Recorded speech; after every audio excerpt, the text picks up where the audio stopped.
करें परमेश्वर की जोर से। स्वागत है आप सबका परमेश्वर की प्रेजेंस में, उसकी हजूरी में।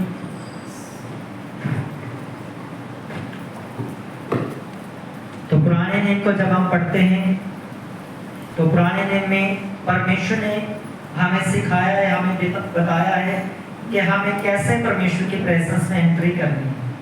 हालेलुया। एक दो बातों को मैं आपको बताकर फिर वो जैसा परमेश्वर ने कहा उनको कर हम आगे परमेश्वर के उस रियल वचन में जाएंगे, जिससे हमें ये पता चलता है कि आज मैंने अपनी जिंदगी को परमेश्वर के वचन के अनुसार कैसे जीना है। हालेलुया। तो परमेश्वर ने कहा था तुम जब भी मेरी हजूरी में आओ, मेरी उपस्थिति में आओ, तो कैसे आओ?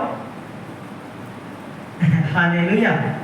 सब ध्यान दें, कैसे आओ? परमेश्वर ने कहा था, परमेश्वर ने कहा डरते हुए और कांपते हुए मेरी उपस्थिति में आओ।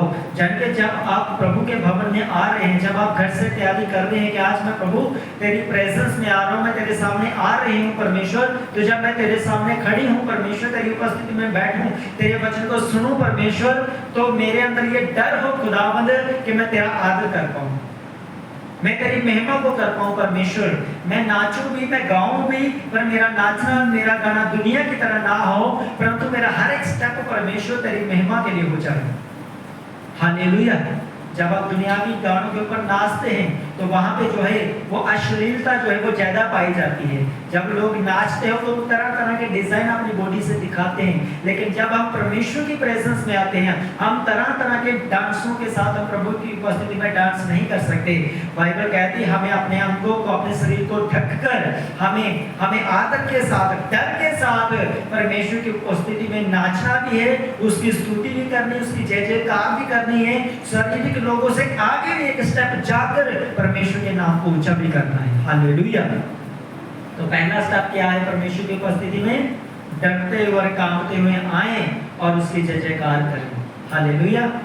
क्या करें? परमेश्वर की जय जयकार। जय जयकार कैसे करेंगे? कई लोग ऐसे सुन होकर बैठ जाते हैं, पता नहीं चलता चर्च में आए हैं जहाँ लगता है किसी ने डरा कर बैठाया, जैसे बच्चे को बोलते ना ओए नुक्कड़ तो हिल रहा नहीं वो। हालेलुया।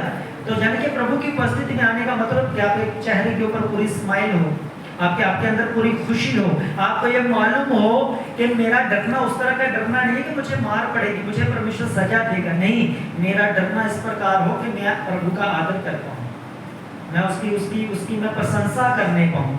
हालेलुया। यह पहला स्टेप जो हमारी आत्मिक तैयारी है, खुद की इटसेल्फ की, मेरी खुद की ये तैयारी है। दूसरा स्टेप परमेश्वर ने कहा जब तेरी मन की तैयारी हो जाए, जब तेरी शरीर की तैयारी हो जाए, कि जब तू मेरी उपस्थिति में आए तेरे अंदर ये डर हो कि मैं परमेश्वर की उपस्थिति में आदर के साथ जाऊंगा, अच्छे वस्त्र के साथ जाऊंगा और अच्छे अपने बालों को गूंथ कर जाऊंगा। नई की वो चीजें हैं, लेकिन ये ज्यादा प्रीच नहीं की जाती।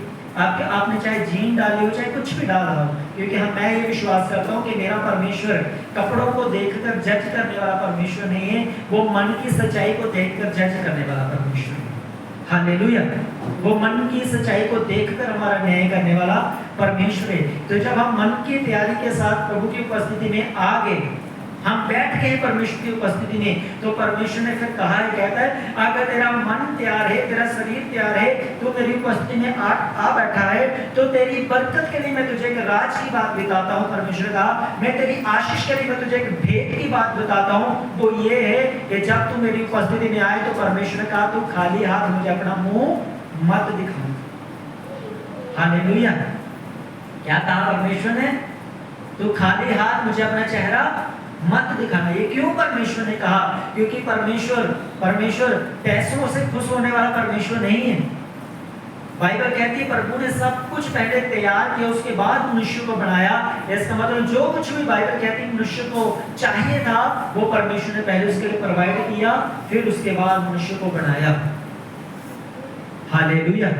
लेकिन परमेश्वर उसके अंदर भी हमारी वफादारी को देखना चाहता है कि हम जितनी कमाई करते हैं, हम जितना दुनिया में काम करते हैं, क्या हम अपने खून पसीने की कमाई को, परमेश्वर कहता है एक भेंट के रूप में और दूसरा दशमांश के रूप में, तूने दोनों को मेरे उपस्थिति में लेकर आना है, मुझे भेंट करनी है और मुझे देना है, परमेश्वर ने कहा है। हालेलुया। भेंट इस बात का परमेश्वर ने कहा सबूत होगा कि तुम मुझसे भेंट करने के लिए आ रहा है, तुम मुझसे मिलने के लिए आ रहा है, तो तुम मुझे गिफ्ट के साथ, तोहफों के साथ, तो मुझे मुझे मुझे जो है अनमोल जो है चीजों के साथ, परमेश्वर कहते हैं तुम मुझसे मिलने के लिए जब आएगा तो मैं उन्हीं चीजों के साथ तुझे ब्लेस करूंगा। जब पुराने नियम में राजा किसी के साथ मिलने के लिए जाते थे तो वो ऐसे नहीं बोलते थे राजा मैं तुझसे मिलने के लिए आ रहा हूँ तो चलो ठीक है, नहीं, एक राजा जब दूसरे राजा से मिलता था, जिसको जिसको जरूरत होती थी कोई काम करवाने की, तो बाइबल कहती वो सोना को, चांदी को, वस्त्रों को, वो चीजों को लेकर जाता था। वो कैसे? जब नामान कोढ़ी बीमार था तो अपनी चिंगाई के लिए जब वो परमेश्वर के दास के साथ मिलने के लिए गया तो क्या लेकर गया था? वो कपड़े जो गेहजी ने बाद में मांगे, वो सोना, वो चांदी। हालांकि परमेश्वर के दास ने उसे मना कर दिया, कहता है इनमें से मुझे कुछ नहीं चाहिए, मैं तुझे ये आज्ञा देता हूँ कि 7 बार जाके जर्दन नदी में डुबकी लगा दे तो तू चंगा हो जाएगा। लेकिन वो किस तैयारी के साथ आया था? वो भेंटों के साथ आया था कि परमेश्वर के दास को मैं खुश करूंगा। तो अलीशा ने वहां पे ये प्रकट किया कि भाई तेरी भेंटों से मैं खुश होने वाला नहीं हूँ, हाँ जिसके नाम से तू लेकर आया है, यहोवा नाम में तू लेकर आया है, वो खुश हो चुका है। जा तू जर्दन में जाके डुबकी लगा ले, तेरा कोढ़ से तू शुद्ध हो जाएगा, तू चंगा हो जाएगा। हालेलुया। तो विश्वास जो है वो आपकी जिंदगी का हिस्सा है, जिसे आप अकाउंट करते हैं, जिसे आप गिनती करते हैं, जिसे आप अपने घर का जो मैथड्स, जो आपका इनकम सोर्स है उसका आप करते हैं, वो आपका टाइट होता है। लेकिन जब आप परमेश्वर की उपस्थिति में आते हो तो परमेश्वर ने कहा तू खाली हाथ मत आना, तेरे हाथ में जो भी मैंने तुझे कुछ दिया है, परमेश्वर कहते हैं उसे तू लेकर आ। चाहे वो आपके घर की सब्जियां हो, चाहे वो आपके घर का फाइनेंस हो, चाहे वो आपके घर में जो भी प्रभु ने आपको ब्लेस किया है उस चीज के द्वारा, आप उसको लेकर प्रभु की उपस्थिति में, परमेश्वर ने कहा आ सकते हो। तो मुझे अपना चेहरा जो है कभी भी खाली मुझे ना दिखाना, अपने हाथों को कभी भी मुझे खाली ना दिखाना, क्योंकि जब मैं तुझे बरकत देने के लिए आऊँ, जब मैं तुझे आशीष देने के लिए आऊँ, तो परमेश्वर कहते हैं मैं तेरे भरे हाथों को देकर प्रसन्न होकर खुशी के साथ मैं तेरे हाथों को और बरकत दूंगा, ताकि वो और हरे और भरे रहे सदा के लिए। हालेलुया। अपनी ऑफरिंग को निकालें, अपनी भेंट को निकालें, उसके बाद हम अपने वचन के सिद्धताई की ओर चलेंगे जो प्रभु ने आज हमें दिया है। भेंट हमारी जिंदगी का मुख्य भाग है। अपनी भेंट को उठाकर प्रार्थना करें। अगर आप दशमांश लेकर आए तो दशमांश के लिए प्रार्थना करें कि परमेश्वर आज मेरी भेंटों को स्वीकार कर। भेंट को स्वीकार करने का मतलब है कि परमेश्वर ने मुझे ग्रहण किया है। अगर आपकी ग्रहण भेंट हो जाती है तो इसका मतलब आपको भी प्रभु ने ग्रहण किया है। हम पहली बार बाइबल के अंदर 2 भेंटों को पढ़ते हैं, एक हाबिल की और एक कैन की। हाबिल की भेंट को प्रभु ने ग्रहण किया और हाबिल को भी ग्रहण किया, लेकिन कैन की भेंट स्वीकार नहीं की गई और परमेश्वर ने कहा कैन मैं तुझे स्वीकार नहीं करता। तो इसका मतलब ये होता है कि हमारी भेंट डिसाइड करती है कि प्रभु मुझे ग्रहण करता है या नहीं करता है। तो इसलिए प्रभु ने कहा मैं तुम्हें ग्रहण करूं तो भेंट लेकर आना। खाली हाथ प्रभु किसी को ग्रहण नहीं करते। आप आशीष पाएंगे, आप चिंगाई को पाएंगे, लेकिन वो अनुग्रह जो आप चाहते हैं खुदा आपकी जिंदगी में करे, शायद वो आपको लेट मिले, लेकिन भेंट उसके लिए मार्ग खोल देती है। बाइबल कहती है आप भेंट के लिए प्रार्थना करें। 10वें हिस्से में जो भी आपके हाथों में है, अगर आपके पास कुछ भी नहीं है तो प्रभु से मांगे, प्रभु मुझ पे इतनी दया कर कि मैं कभी भी तेरी उपस्थिति में खाली हाथ ना आऊं परमेश्वर, बड़े हाथों के साथ आऊं परमेश्वर। अपने भेंटों को ब्लेस करें, इनके लिए प्रार्थना करें, मांगे। सब जन प्रार्थना करेंगे थोड़ी देर। प्रभु मेरे फाइनेंस में बरकत दे, मेरे 10वें हिस्से में बरकत दे, मेरी भेंट में बरकत दे, मेरे घर में बरकत दे परमेश्वर। यीशु मसीह के नाम में प्रभु हर वो चीज जो आपने मुझे दी है मेरी भेंट के द्वारा और मेरे मन की सिधाई के द्वारा, तो ब्लेस कर परमेश्वर और मुझे आशीष कर। यीशु मसीह के नाम में मांगते हैं, आमीन। जो लोग बोलना चाहते हो अपनी भेंटों को बोल सकते हैं, परमेश्वर को आशीष करें।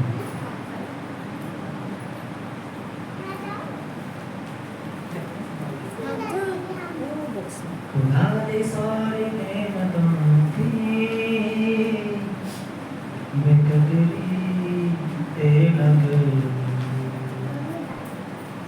खुदा दे सारे नेमतों की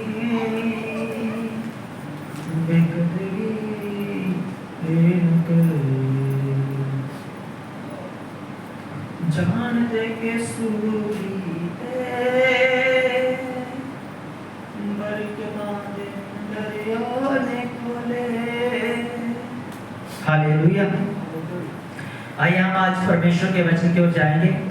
अपनी बाइबल को निकालें, पेज नंबर 182, प्रेरितों के काम उसका 13 अध्याय।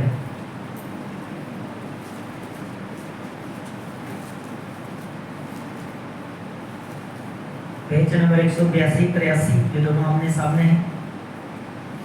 उसका 13 है प्रेरितों के काम, और उसके 4 वचन से लेकर हम 12 वचन तक पढ़ेंगे। इन 8 आयतों को जो हम पढ़ेंगे, हम सीखते हैं आज प्रभु का वचन में क्या सिखाता है। आइए हम पढ़ेंगे, मेरे साथ मिलकर आप भी पढ़ें। वह पवित्र आत्मा के भेजे हुए सिलूकिया को गए और वहां से जहाज पर चढ़कर साइप्रस को चले और सलमीस में पहुंचकर परमेश्वर का वचन यहूदियों के राजदंड में सुनाया। यूहन्ना उनका सेवक था। वह उस सारे टापू में होते हुए पाफुस तक पहुंचे। वहां उन्हें बार यीशु नामक एक यहूदी टोना और झूठा भविष्यद्वक्ता मिला। वह हाकिम सर्गियुस पौलुस के साथ था, जो बुद्धिमान पुरुष था। उसने बरनबास और शाऊल को अपने पास बुलाकर परमेश्वर का वचन सुनना चाहा, परंतु इलीमास टोने ने, क्योंकि यही उसके नाम का अर्थ है, उनका विरोध करके हाकिम को विश्वास करने से रोकना चाहा। तब शाऊल ने, जिसका नाम पौलुस भी है, पवित्र आत्मा से परिपूर्ण हो उसकी ओर टकटकी लगाकर देखा और कहा, है सारे कपट और सब चतुराई से भरे हुए शैतान की संतान, सकल धर्म के वैरी, क्या तू प्रभु के सीधे मार्ग को टेढ़ा करना ना छोड़ेगा? अब देख, प्रभु का हाथ तुझ पर लगा है और तू कुछ समय तक अंधा रहेगा और सूर्य को ना देखेगा। तब तुरंत धुंधलापन और अंधेरा उस पर छा गया और वह इधर उधर टटोलने लगा ताकि कोई उसका हाथ पकड़ के ले चले। तब हाकिम ने जो हुआ था उसे देखकर और प्रभु के उपदेश से चकित होकर विश्वास किया। सब बोले आमीन, हालेलुया। बाइबल कहती है, जब बरनबास और शाऊल को सुसमाचार के लिए भेजा गया, अब ध्यान से सुनना इस चीज को, पौलुस को प्रभु ने चुना। पौलुस को प्रभु ने अन्य जाति के लोगों के लिए चुना, यहूदियों के लिए प्रभु ने 12 चेलों को चुना। लेकिन जब पौलुस को चुना तो पौलुस को परमेश्वर ने अन्य जाति के लोगों के लिए, यानी कि अन्य जाति लोगों के लिए, मतलब जो यहूदी धर्म के नहीं थे। अन्य जाति हम जब भी बाइबल में पढ़ते हैं तो इसका मतलब जो व्यक्ति यहूदी नहीं है। जाति मतलब यहूदी और अन्य जाति मतलब जो व्यक्ति यहूदी नहीं है, यानी कि मैं और आप, उसमें क्रिश्चियन भी आते हैं, क्योंकि क्रिश्चियन उस समय पैदा भी नहीं हुए थे। लेकिन जहां से अंताकिया से उनकी शुरुआत होती है, 11 का लास्ट वचन में जब पढ़ते हैं कि अंताकिया में लोगों ने मसीहियों को क्रिश्चियन बोला, मसीही बोला, यानी कि ये मसीही कोई धर्म नहीं है। लोगों ने कहा, जैसे आज भी लोग कहते हैं, और तू ईसाई बन गया। बाइबल के अंदर ईसाई या क्रिश्चियन नाम का शब्द इसके लिए इस्तेमाल नहीं किया गया कि वो धर्म को स्थापना के रूप में नहीं, यीशु मसीह धर्म को स्थापित करने के लिए नहीं आए। लेकिन लोगों ने पहचान दी, क्या पहचान दी? अच्छा, ये यीशु मसीह के पीछे चलने वाले लोग हैं, अच्छा ये मसीही हैं। हिंदी में मसीही बनता है और इंग्लिश में जब हम पढ़ते हैं तो मसीही को इंग्लिश में बनता है क्रिश्चियन। हालेलुया।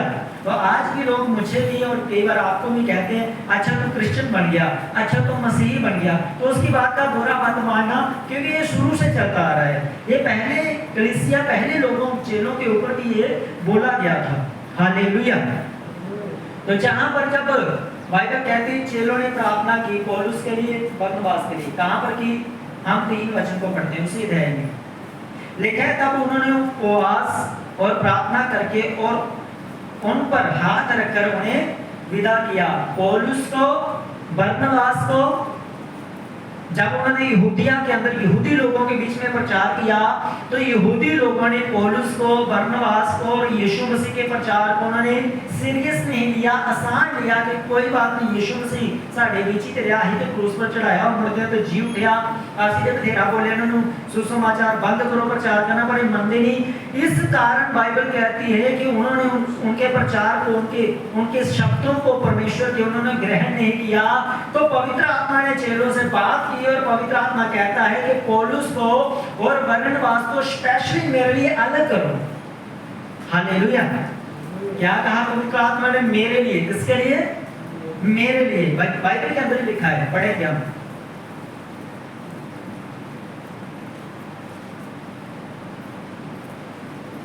दो वचन को, जब वे उपवास सहित प्रभु की उपासना कर रहे थे तो पवित्र आत्मा ने कहा, मेरे लिए बरनबास और शाऊल को क्या कर लो?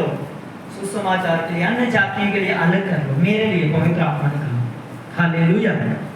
तो आप इस बात को समझें, अगर आज आप परमेश्वर की उपस्थिति में हैं तो आपको परमेश्वर ने अपने लिए दुनिया से अलग किया है।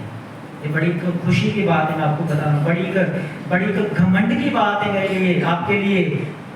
पौलुस बोलता है सुसमाचार के अंदर, वो कहता है अगर किसी चीज का तुम्हें घमंड करना है तो इस बात के ऊपर घमंड करना कि तुम यीशु को जानते हो, सच्चे परमेश्वर को जानते हो। इस बात का घमंड करना कि यस मैं परमेश्वर को जानता हूं। हालेलुया। आप इस बात का घमंड करो, दिखाने के लिए नहीं, अपनी स्पिरिट में, अपनी आत्मा के अंदर। यस, परमेश्वर ने मुझे अपने काम के लिए, अपने लिए प्रभु ने मुझे चुन लिया है। और ये सबूत है परमेश्वर का। अगर परमेश्वर ने आपको अपने लिए चुना है तो आज आप उसकी उपस्थिति में बैठे भी हैं। हालेलुया। आप कहाँ पे बैठे हैं? उसकी उपस्थिति के लिए, क्योंकि उसी ने आपको अपने लिए अलग किया। और जहां पर पौलुस को और बरनबास को परमेश्वर ने अलग किया कि वो परमेश्वर के कामों को करें, और जब वो काम करने लगे, बाइबल कहती है 4 वचन में उनको पवित्र आत्मा के भेजे हुए, पहले बाइबल कहती है पवित्र आत्मा ने उनको कहा मैं तुम्हें अपने लिए क्या करता हूँ? चुनता हूँ, अपने काम के लिए तुम्हें चुनता हूँ। और वही पवित्र आत्मा कहता है अब मैं तुमको भेजता भी हूँ। हालेलुया। पवित्र आत्मा ने उनको भेजा कि जाओ, अब तुम जाके दूसरी जगह पर, लिखा है जहाज पर चढ़कर। तो जब आप जहाज बाइबल के अंदर पढ़ते हैं तो जहाज उस समय एरोप्लेन नहीं थे, हेलीकॉप्टर नहीं थे, उड़ने वाले जहाज नहीं थे। जब आप जहाज पढ़ते हैं तो जहाज का मतलब होता है समुद्री जहाज, शिप जिसे हम बोलते हैं इंग्लिश में। हालेलुया। कौन से जहाज है? समुद्री जहाज, पानी के ऊपर चलने वाले जहाज। उस समय पानी के अंदर चलने वाले जहाज नहीं थे, सिर्फ एकमात्र पानी के ऊपर चलने वाले जहाज। तो पौलुस और बरनबास को, और बाइबल कहती है यूहन्ना उनका सेवक बनकर उनके साथ चला सेवकाई के लिए। तो उन्होंने जहाज पकड़ा, तो अपनी जगह से दूसरी जगह के ऊपर वो एक जगह गए प्रचार करने के लिए। तो जगह का क्या नाम है लिखा है, और सलमिस में पहुंचकर परमेश्वर का वचन यहूदियों के आराधनालयों में सुनाया।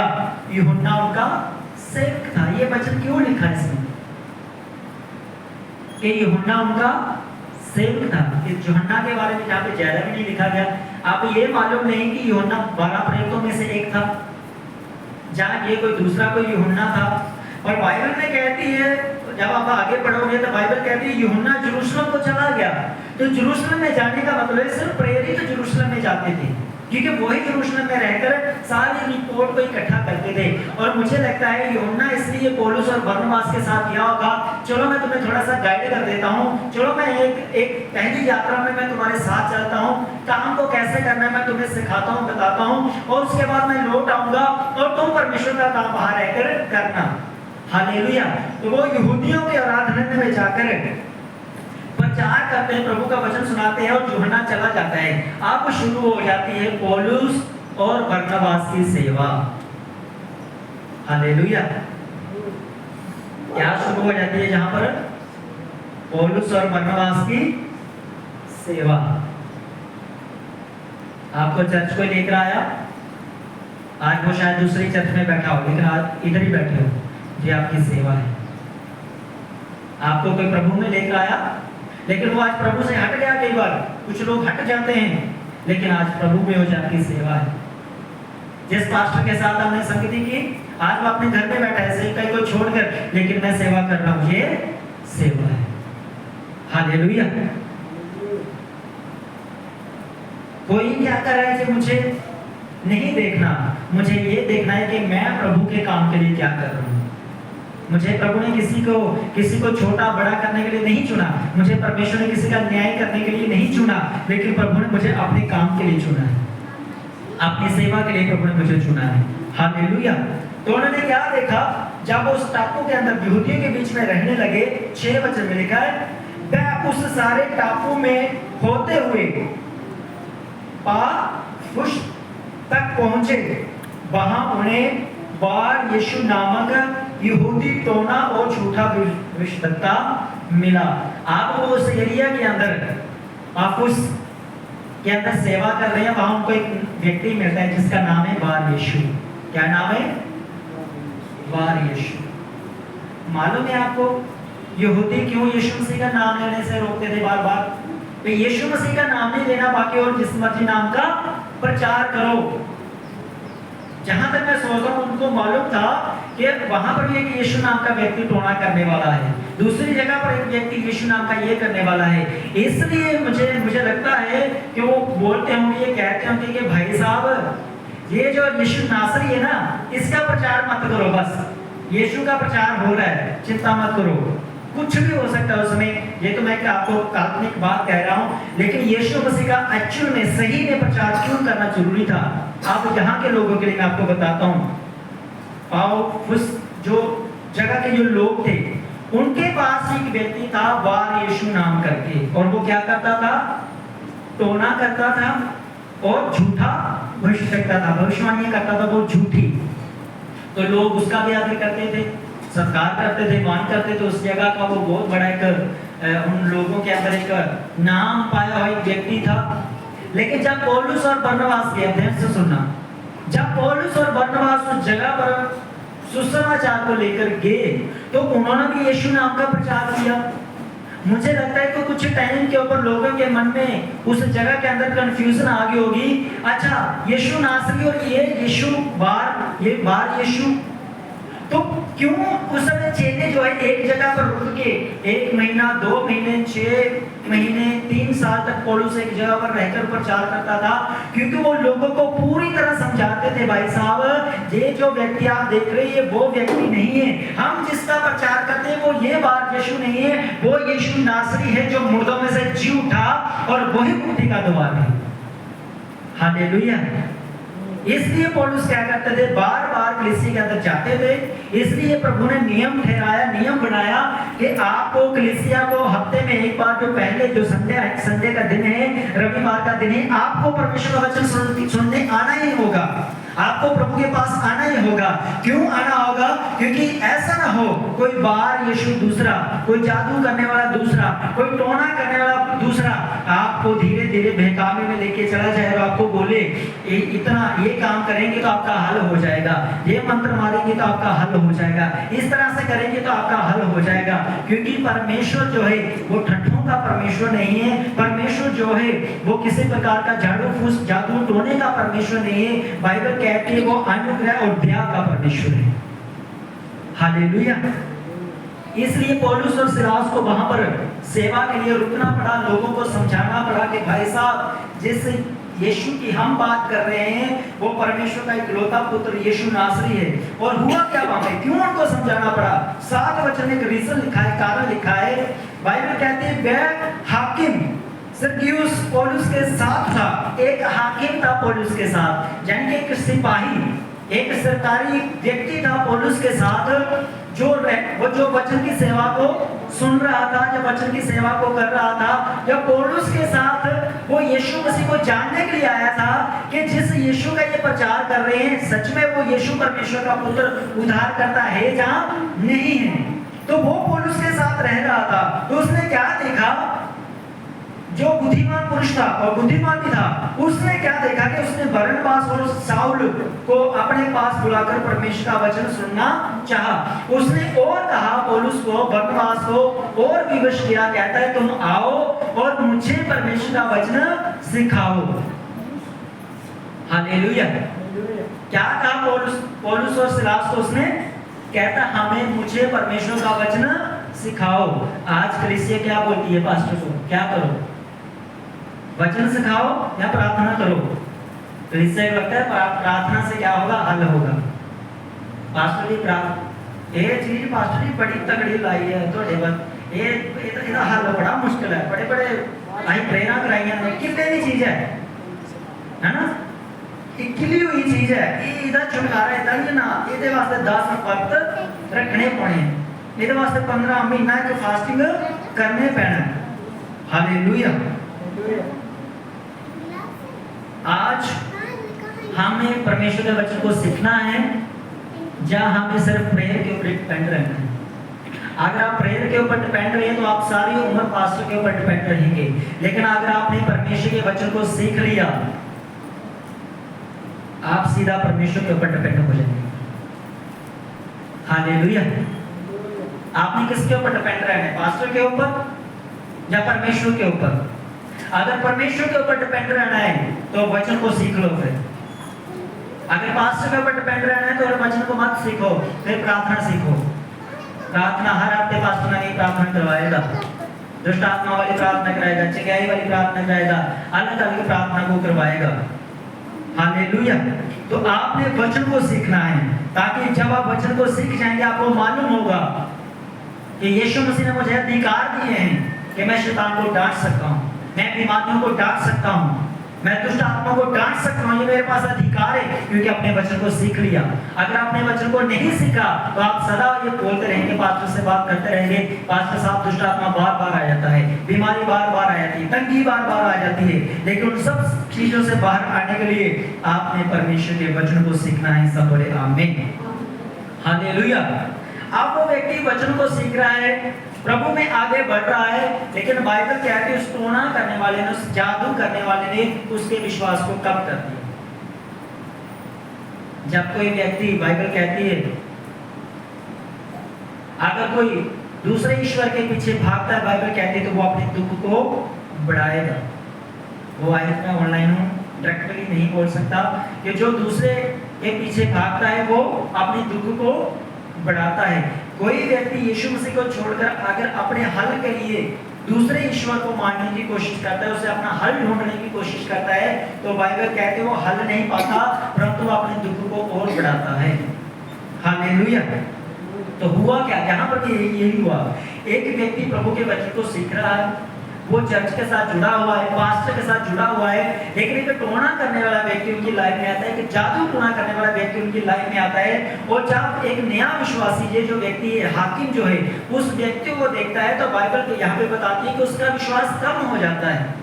वो अपने विश्वास से डरन करना शुरू कर देता है और वो अपने मन में, मुझे लगता है जरूर सोचता होगा, एक तरफ मैं यीशु नासरी को देखता हूँ और एक तरफ मैं बाहर यीशु को देखता हूँ। यीशु मसीह भी चमत्कार करता है तो ये भी भविष्यवाणी बड़े झूठी करता है, करता तो है, टोने से ये भी दूसरों का हल करता है। अब ये व्यक्ति तो कंफ्यूज हो गया कि मैं यीशु की पूजा करूं, मैं यीशु के पीछे चलूं, यीशु नासरी के, जब मैं बाहर यीशु, जहाँ पे पौलुस दूसरी जगह पे आके प्रचार कर रहे हैं। हालेलुया। तो जहाँ पे आप समझे, बात यीशु का मतलब है कि ये एक व्यक्ति का नाम है, ये यीशु मसीह का नाम नहीं है। आपको ये भी समझना होगा, ठीक? तो हुआ क्या? 8 वचन में, परंतु इलीमास टोना ने, क्योंकि यही उसके नाम का अर्थ है। अब जो बात यीशु के नाम का जो अर्थ है वो ये नाम अर्थ है उसका, इलीमास टोने ने उसका विरोध करके हाकिम को विश्वास करने से रोकना चाहा। उसने क्या किया? पौलुस का, बरनबास का उसने विरोध किया, और जो हाकिम विश्वास करने पर था उसके विश्वास में बाधा डाली, उसने उसको विश्वास नहीं करने दिया। और जहां पर बाइबल कहती है उसने उसका विरोध करके उसको विश्वास करने से रोका। अब एक फैमिली पूरी प्रभु में है, बपतिस्मा पा चुकी है, प्रभु भोज ले चुकी है, संगति के अंदर भी। लेकिन एक तरफ क्या होता है, एक ऐसा व्यक्ति जो टोने के अंदर जकड़ा हो, दुष्ट आत्मा के अंदर जकड़ा हो, वो आपके घर में आके बोलता है छड्डो पर की जाना चर्च में की रखे आप। वो क्या करते हैं, नेगेटिव वर्ड जब आपकी जिंदगी में आ गया, जब नेगेटिव वर्ड इस एक व्यक्ति की जिंदगी में चला गया, तो कुछ टाइम के लिए वो चर्च छोड़ सकता है। वो कुछ टाइम, 1 महीना हो सकता है, 6 महीने हो सकते हैं, 1 साल हो सकता है, जब तक उस व्यक्ति के साथ काउंसलिंग ना की गई, जब तक उस व्यक्ति को अच्छे से समझाया नहीं गया कि भाई साहब चर्च जाने का मतलब ये नहीं कि हम एक बहुत बड़ी बाजी को जीतने के लिए जा रहे हैं। चर्च जाने का मतलब ये हुआ कि हम अपनी जिंदगी को परमेश्वर के वचन के अनुसार कैसे जिए ये सीखें। हम दुष्ट आत्माओं से कैसे बाहर आए। हम इस संसार के अंदर रहते हैं जहाँ क्लेश है, महामारियां हैं, जहाँ बहुत सारे दुख हैं, और जब हम प्रेयर करेंगे परमेश्वर हमें उनसे बचाएगा। लॉकडाउन के अंदर जब कोरोना आया तो इसका मतलब ये नहीं कि वो मसीहियों के ऊपर नहीं आया, सबके ऊपर आया। लेकिन बाइबल कहती है कि महामारियां आएंगी, बीमारियां आएंगी, क्लेश आएंगे, लेकिन परमेश्वर क्या करता है, जब बारिश होती है तो सबके ऊपर बारिश होती है। लेकिन जो प्रभु में लोग होते हैं, जो प्रभु के अंदर चलते हैं, परमेश्वर की रक्षा करता है छाता बनकर। बारिश जब आती है तो हम बारिश को रोक नहीं सकते, लेकिन हम छाता लेकर उस बारिश से अपने आप को बचा सकते हैं। उसी प्रकार जब महामारी आती है, जब कोरोना जैसे वायरस आते हैं, उस समय परमेश्वर हमारा छाता बनकर, हमारा कवच बनकर वो हमारी रक्षा करता है और हमें उसी संसार के अंदर लिए चलता है। हालेलुया। एक नेगेटिव वर्ड आपकी जिंदगी में, एक छोटा सा गलत बीज जो आपको बोला जाए, वो पास्टर तो बड़ा खराब है, आप कभी मेरे मुंह से किसी पास्टर की खिलाफत नहीं सुनोगे। अगर सुना है तो मुझे बता देना। आप कभी मेरे मुंह से कभी किसी विश्वासी की खिलाफत नहीं सुनोगे। क्यों? क्योंकि वो विश्वासी हो चाहे पास्टर हो, वो परमेश्वर का है, उसको प्रभु देखेगा, उसको परमेश्वर देखेगा। लेकिन आप अगर कुछ कर सकते हैं तो उसको प्रभु में बढ़ाने के लिए करो, उसको डाउन करने के लिए मत करो। हालेलुया। जब आपको सुसमाचार मिला तो इस चर्च के अंदर बहुत सारे विश्वासी आए, बहुत सारे पुराने विश्वासी आए, और उनका विश्वास जहां पे आके बढ़ा, चंगेइयां पाई, छुटकारों को पाया। लेकिन उसी के अंदर कुछ ऐसे दुष्ट लोग उठे, शैतान ने उनके अंदर काम किया और उन्होंने अच्छी भली फैमिलियों को तोड़ा, अच्छी भली फैमिलियों को विश्वास को कम किया। तो इसका मतलब क्या हुआ, क्या समझते हैं आप? जहां पे आपका विश्वास बढ़ा, आपको बरकत मिली, वहां पर परमेश्वर है या नहीं है? है। हालेलुया। और एक व्यक्ति आपको बोलता है कि जिन वहां पे तो कुछ भी नहीं है, और आपको चर्च से भी तोड़ देता है, आपको अपने घर में बिठा देता है, और फैमिली दुखी है अपने परिवार के लिए कि मेरी पत्नी क्यों नहीं आ रही, मेरा पति क्यों नहीं आ रहा, मेरे बच्चे क्यों नहीं आ रहे। तो इसका मतलब समझ लेना, वो शैतानी बीज एक शैतान के बच्चे ने बोया है। तो वो कहता तो प्रभु का है, कहते तो वो प्रभु के, हम प्रभु के हैं, लेकिन आपके परिवार के अंदर ही लोगों को वो प्रभु के ऊपर विश्वास करने से रोके रहते हैं। हालेलुया। क्या करते हैं वो? आपके ही परिवार के अंदर प्रभु में विश्वास करने से उनको रोके रहते हैं। क्योंकि क्या कर दिया? विरोध कर दिया, गलत बीज बो दिया, गलत सोच अंदर डाल दी, गलत शब्द उसके अंदर बोल दिए। हालेलुया। अब उसको बाहर कैसे निकालें? ये हाकिम को विश्वास करना चाहता है, लेकिन इसको डरा दिया, धमका दिया, वो टोने करने वाला है। अगर आज का टाइम होता तो मैं सीधा बोलता, वो सीधा बोलता, कर ला विश्वास यीशु मसीह ने, तो देखने आज मैं रात घर चला लेना चक्कर। डरना नहीं डरना था। मुझे 2-4 दिन से फोन आ रहे थे पिछले, वो कहते किसी के जानवर मरते जा रहे हैं, पास्टर जी देखो की गल है। मैंने कहा भाई मैं उस तरह के देखती नहीं हूँ कि देखो अखा बंद करो ताड़ियां मारो मैं बता दी ये फलाना फलाना। ऐसा नहीं भाई साहब, अगर कुछ गलत चीज हो रही है तो समझ लेना उसके पीछे रीजन भी गलत है। एक पशु मर सकता है, 2 मर सकते हैं, बार लाइन लगे कभी 1-1, 2-2 करके, तो इसका मतलब समझ आओ कि उसके पीछे किसी का हाथ लगा हुआ है। भाई सर इसमें मैंने आंख बंद करके तर करने की जरूरत नहीं है, बुद्धि प्रभु ने हमें दी है, समझ आओ। हालेलुया। तो लोग तो आज के विश्वास करना चाहते हैं, लेकिन कई बार हमारे पास आसपास के टोने करने वाले, जादू करने वाले, वो देखते हैं अच्छा यीशु मसीह के पीछे चल पड़ा, वो आपको जरूर परखेंगे, 100% परखेंगे। शैतान आपको जरूर गिराने की कोशिश करेगा, जरूर आपको, आपके हस्बैंड को करे, पत्नी को करे, बच्चों में करे, कहीं ना कहीं आपके पशुओं के अंदर करे, आपके काम काज के अंदर बंधन डाल दे। वो आपको रोकने की कोशिश जरूर करेगा कि आपका विश्वास टूट जाए, परमेश्वर के ऊपर से आपका विश्वास टूट जाए। आप विश्वास कैसे टूटता है, मैं आपको एक बात बताता हूँ, ठीक है। हमारा विश्वास कैसे टूटता है। एक व्यक्ति प्रभु के अंदर आया, आप ध्यान से सुना ये बात है। एक व्यक्ति प्रभु के अंदर आया, तो आया अपने बेटे के लिए। किसके लिए आया? अपने बेटे के लिए। उसका बेटा बीमार था। मैंने खुद पर्सनली उसके साथ संगति की है, मैंने उस परिवार को बपतिस्मा दिया, सब कुछ हुआ उस परिवार के अंदर। वो आया अपने बेटे के लिए कि उसका बेटा ठीक हो जाए, चंगा हो जाए। दवाइयाँ भी खाई, ऑपरेशन भी करवाए, प्रेयर भी करवाई। और ये नहीं कि मैंने प्रेयर की, मैंने जितना तगड़ा पास्टर मुझे मिला, मान लो आज मैं जाता हूँ कहीं संगति के लिए कि मैं ग्रेस लेकर आता हूँ, तो समझ लो मैं उनको भी अपने साथ वहाँ पर लेकर जाता हूँ कि प्रभु इसका यही है, कहीं तक हल करे, हल हो जाए। लेकिन उसका हल नहीं हुआ, बेटा चंगा नहीं हुआ। और एक टाइम आया तो वो बेटा मर गया। आज से 3 साल पहले, 4 साल पहले वो बेटा क्या हुआ? मर गया।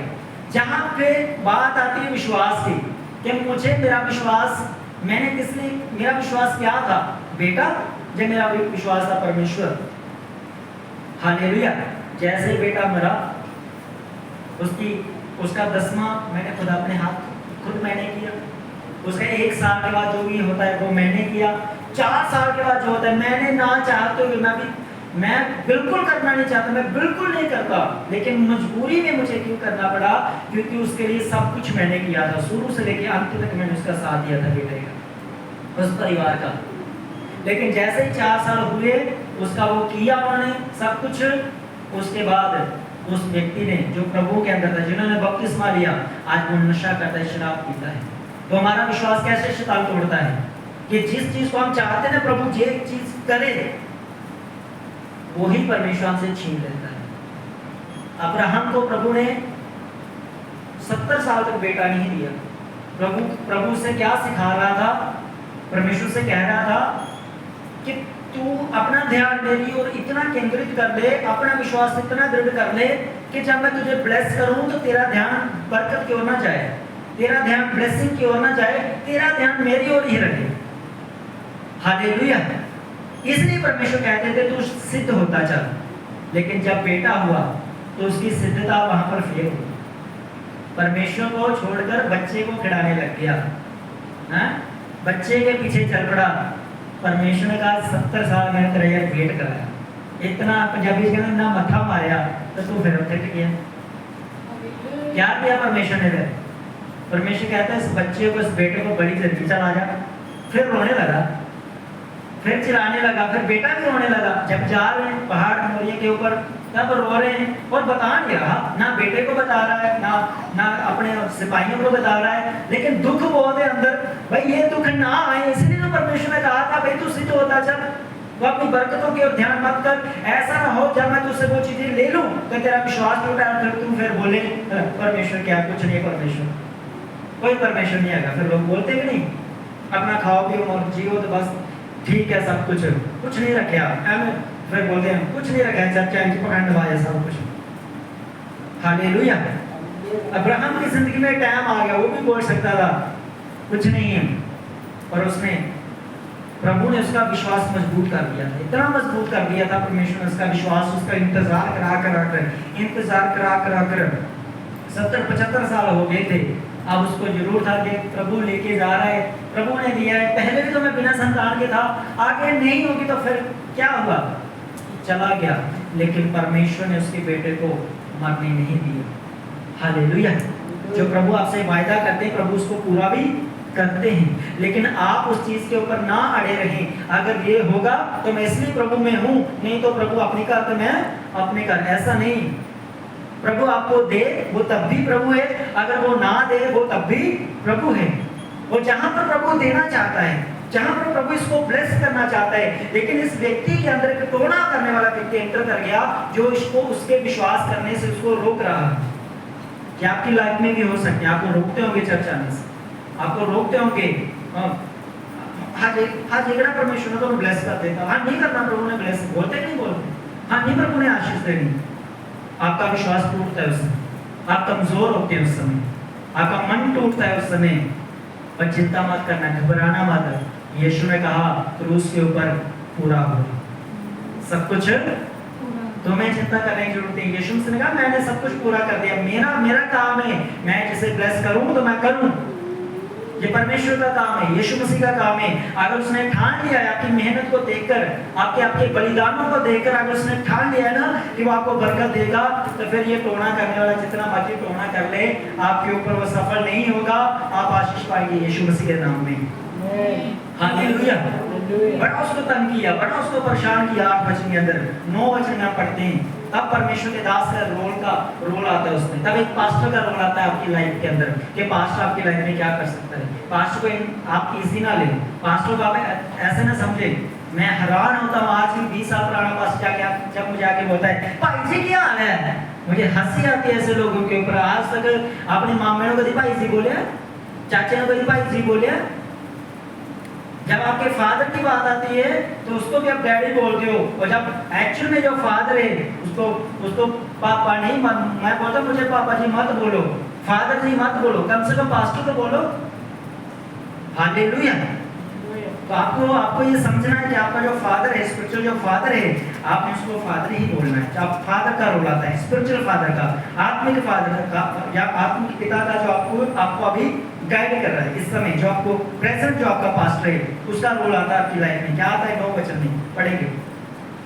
तब शाऊल ने, जिसका नाम पौलुस भी है, शाऊल ये प्रभु में आने से पहले उसका नाम था, और पौलुस प्रभु ने उसको नाम दिया कि तेरा नाम आज से पौलुस होगा। ये प्रभु का दिया हुआ उसको नाम है। अब वो क्या करता है, पवित्र आत्मा से परिपूर्ण होकर उसकी ओर टकटकी लगाकर देखा और कहा। क्या किया पौलुस ने? उसने ध्यान ऐसे देखा उस व्यक्ति का टोना करने का कि तू मेरे कलीसिया से गड़बड़ी करने लगा, तू इसको विश्वास करने से रोक रहा है, तू चर्चा आने से रोक रहा है, तू प्रभु का वचन सुनने से इसको रोक रहा है। पौलुस देख रहा है पूरा ध्यान लगा के, टकटकी लगाकर।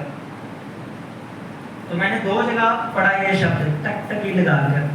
अगर किसी को चिंगाई देनी हो तब भी बाइबल कहती है टकटकी लगाकर देखना, और अगर किसी को दुष्ट आत्मा से फ्री करना हो, दुष्ट आत्मा को डांटना हो, तब भी क्या करना, टकटकी लगाकर देखना। दूसरा शब्द कहाँ लिखा है? उन्होंने टकटकी लगाकर देखा। मालूम है जब पतरस और यूहन्ना मंदिर में जा रहे थे, जन्म का लंगड़ा चलाया था, जब उसने कहा कुछ मांगा पैसा दे, तो बाइबल कहते हैं उन्होंने टकटकी लगाकर उसको देखा और कहा सोना तो चांदी हमारे पास हालेलुया। चाहे चिंगाई हो, चाहे आपका छुटकारा हो, चाहे आपकी जिंदगी से दुष्ट आत्मा को निकालना हो, जब आप प्रेयर के लिए आते हैं तो पास्टर ये नहीं कि आपको ऐसे प्रेयर आपके लिए इधर करता है और देखता उधर है। मैं क्या करता हूँ, कई बार मैं पूरी टकटकी लगाता बंदे की है क्या है। हालेलुया। क्यों? उसका रीजन क्या, कारण क्या, देखना पड़ता है, स्पिरिट में जाना पड़ता है। इधर क्या है भाई, दुष्ट आत्मा है, बीमारी है, कोई क्लेश है, किसी का छाया है, तो फिर टकटकी लगाना पड़ती है, फिर ध्यान से देखना पड़ता है। तो क्या हुआ जब उसने देखा, पौलुस ने देखा, बरनबास ने देखा, वह सारे कपट और सब चतुराई से भरे हुए शैतान की संतान, शकल धर्म के बैरी, क्या तू प्रभु के सीधे मार्ग को टेढ़ा करना ना छोड़ेगा? वो देखकर उससे बात करते और कहते हैं कि तू प्रभु के सीधे मार्ग को टेढ़ा करना नहीं छोड़ेगा। तो यहाँ पे आता है एक शब्द है शकल धर्म के बैरी। इसका मतलब समझते हैं आप? मैं सुबह ही पढ़ रहा था, मैंने सीखा इसको।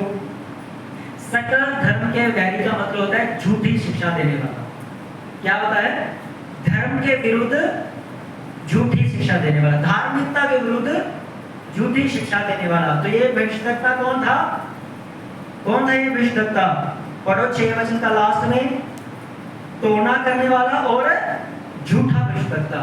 तो ये झूठी शिक्षा देता था लोगों को, भरमाता था ये लोगों को, ये लोगों के अंदर गड़बड़ी पैदा करता था, विश्वास नहीं करने देता था, प्रभु की ओर नहीं जाने देता था, परमेश्वर की ओर नहीं जाने देता था, ये अपनी ओर लोगों को खींचता था। मैं तुम्हारा हल करता हूँ, और बस अपने जाल में उनको फंसाए रखता था। हालेलुया। मैं पर्सनली एक बात बोलता हूँ, खुले आप बोलता हूँ कि अगर आप यीशु मसीह को नहीं मानते तो मुझे कोई इतराज नहीं है, पर मैं आपको सलाह जरूर देता हूँ कि आप कहीं भी जाएं, आप किसी सत्संग में जाएं, बात अन्य जगह पे आप ना जाएं। मेरी बात समझ आ रही है? आप दूसरे पखंडवाद के ऊपर ना जाएं, जादू टोने के पीछे ना जाएं, गलत शिक्षा के ऊपर ना जाएं।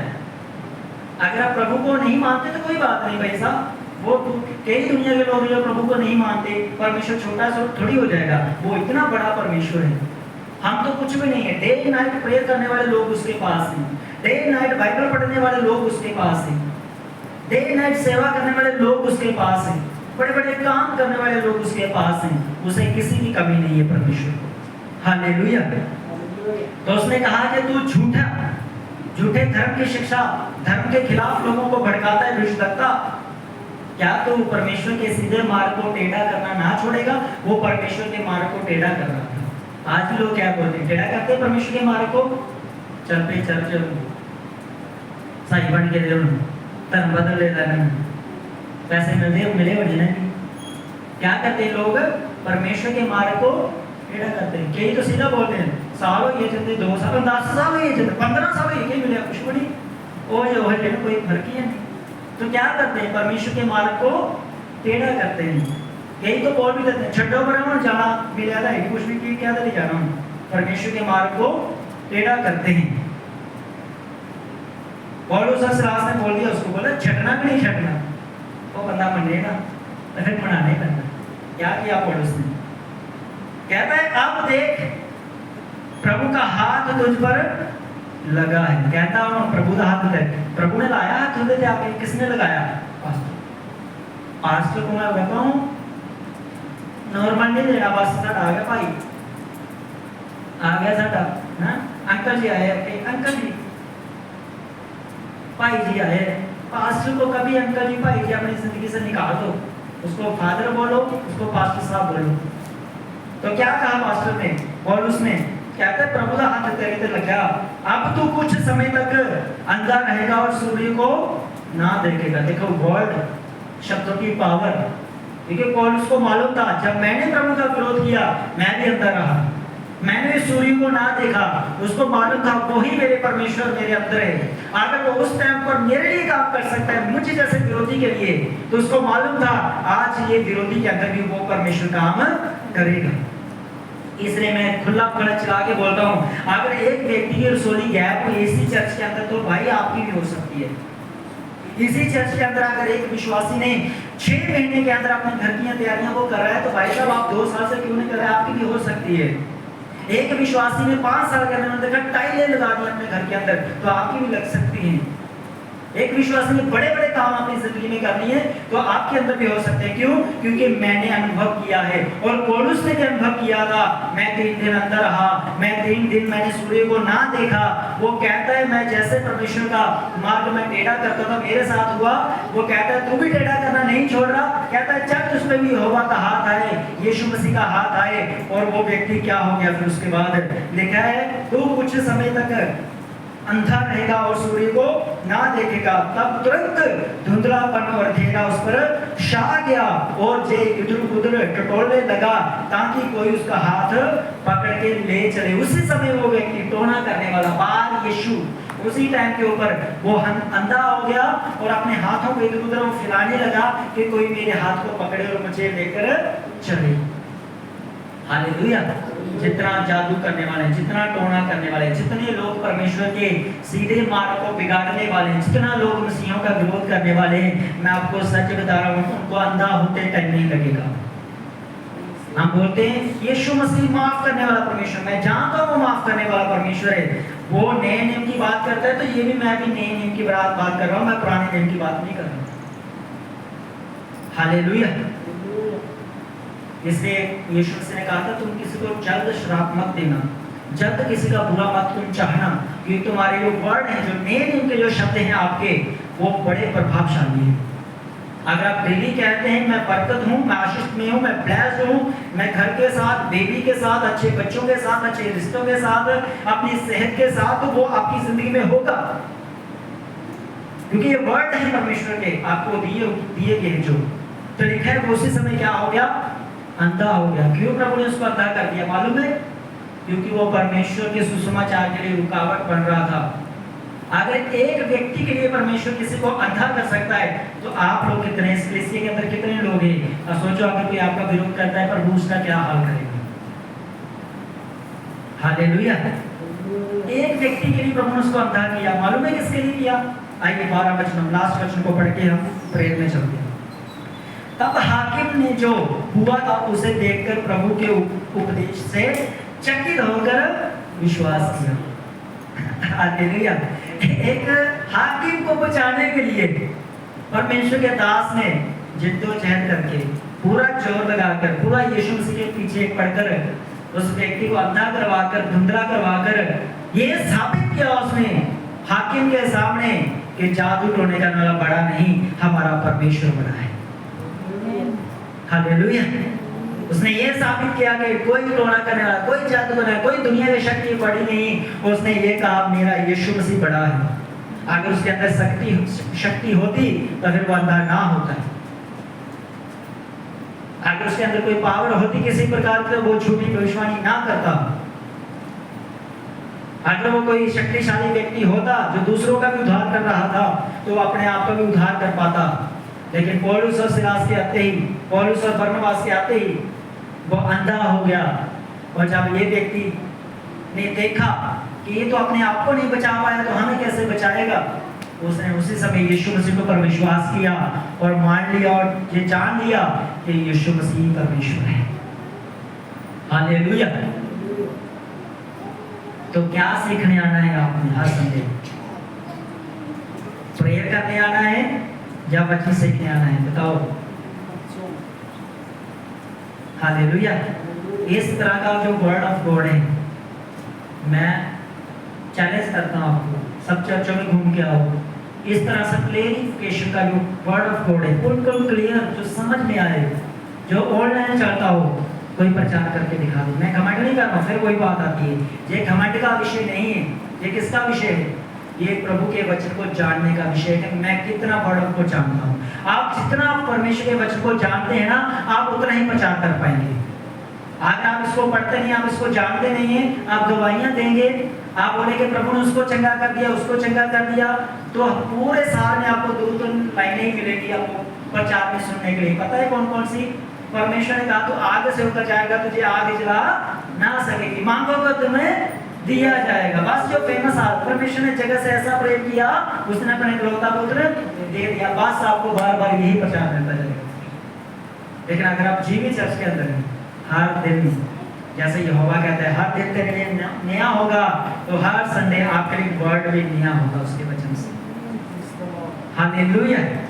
सोचो, एक व्यक्ति को बचाने के लिए परमेश्वर ने अंधा कर दिया लोगों को। क्या आपको बचाने के लिए प्रभु नहीं देख रहा? क्या वो आपके साथ नहीं है? क्या उसके स्वर्गदूत आपके साथ नहीं है? चिंता मत करो, घबराओ मत, डरना मत, हिम्मत नहीं हारना, अपना विश्वास नहीं टूटने देना। इस व्यक्ति का विश्वास टूटने पर था, लेकिन परमेश्वर के दास ने उसके विश्वास को टूटने नहीं दिया। मैं भी आपसे ये विश्वास करता हूँ, दिलाता हूँ आपको, परमेश्वर के वचन के ऊपर बने रहें, आगे रहें, ज्यादा से ज्यादा बाइबल पढ़ें, ज्यादा से ज्यादा प्रार्थना करें। परमेश्वर आपके विश्वास को कभी टूटने नहीं देगा। हालेलुया। अगर टूटने की तदाद पर भी आ जाए तब भी हिम्मत मत हारना, तब भी अपने आप को तसल्ली देना, कहना यीशु मसीह मेरा उद्धार करता है, मैं जीऊं या मैं मरूं, मैं उसके लिए ही जीऊंगी, उसके लिए ही मैं मरूंगा। हालेलुया। तब उसके बाद आपकी जो बरकत है वो शुरू हो जाएगी। एक बड़ी बरकत शुरू होगी। जब तक गेहूं का दाना आप बोते नहीं है ना, तो वो फलता नहीं है।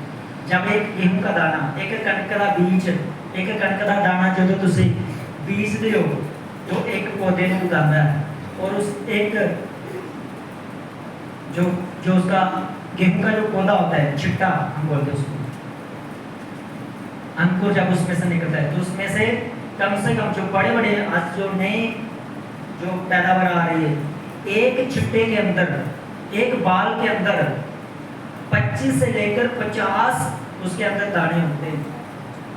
हालेलुया। तो सोचो, जहां आपका विश्वास टूटने को आप कमजोर हो, आप लगे पास्टर भी छोड़ गया, प्रभु भी छोड़ गया, तो उस समय हिम्मत मत हारना। समझ लेना कि आपको परमेश्वर बो रहा है कि नहीं बरकत के लिए, आपको प्रभु तैयार कर रहा है कि नहीं आशीषों के लिए। जब आप उठकर निकलेंगे ना उस हालातों से, उन चीजों से जब आप बाहर आएंगे, आपके लिए सब कुछ नया होगा। यीशु मसीह के सामने सब कुछ नया होगा।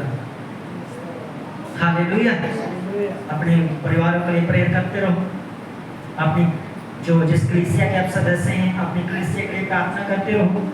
जब भी आप कलीसिया के साथ मुलाकात करते हैं, सबके साथ प्यार से बात करो।